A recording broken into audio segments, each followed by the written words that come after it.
depressing new economic statistics I wanted to share with you guys here. The ratio of CEO to worker pay has increased 1,000% since 1950, according to data from Bloomberg. Today, Fortune 500 CEOs make 204 times the regular worker's salary on average, and the ratio is up from 120 to 1 in the year 2000, 42 to 1 in 1980, and 20 to 1 in 1950. So look at how big the gap has grown. Now, interestingly enough, these aren't even the worst numbers I've seen. I've seen other studies that have said the ratio is 354 to 1. I've even seen studies that say above 800 to 1, and I've even seen one that says over 1,000 to 1. Now, as far as which one of these reports is the most accurate, in all seriousness, your guess is as good as mine. And if I had to guess, I'd say the real number is probably around that 300 number, like around the 300 to 1. But even if the lowest number, which would be from this Bloomberg report, even if that is true, 204 to 1, I want you to think about the implications of that for a second, right?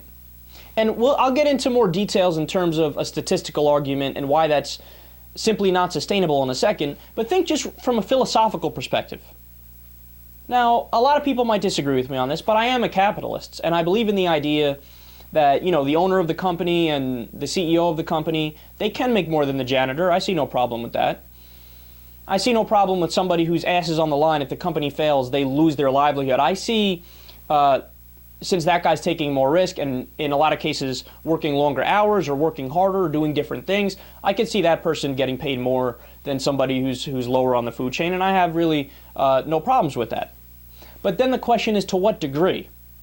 Because obviously it's possible to go beyond the bounds of reason and to say, all right, now we've reached a point where this is comical and ridiculous and absurd.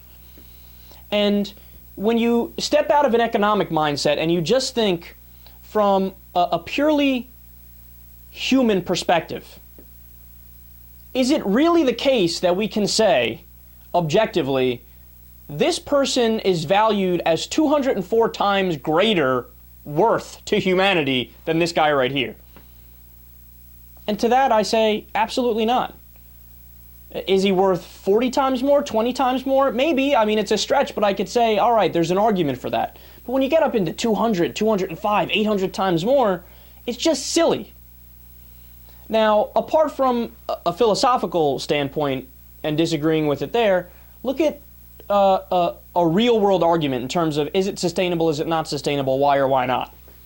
Well, if you look at the wealth disparity going back to 1929, for example, right before the Great Depression, the top 1% had 24% of the income, the nation's income, right? In 2007, 2008, right before the Great Recession and during it, that number was 24%.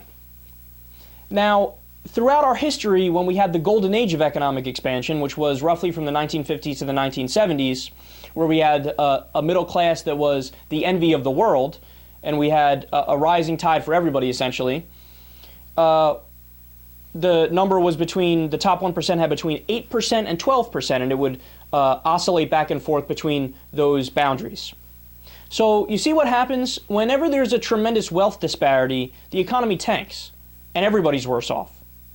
Why? Because there's no purchasing power for the middle class and the lower class, and they simply can't afford to buy the products that are being made by the so-called captains of industry.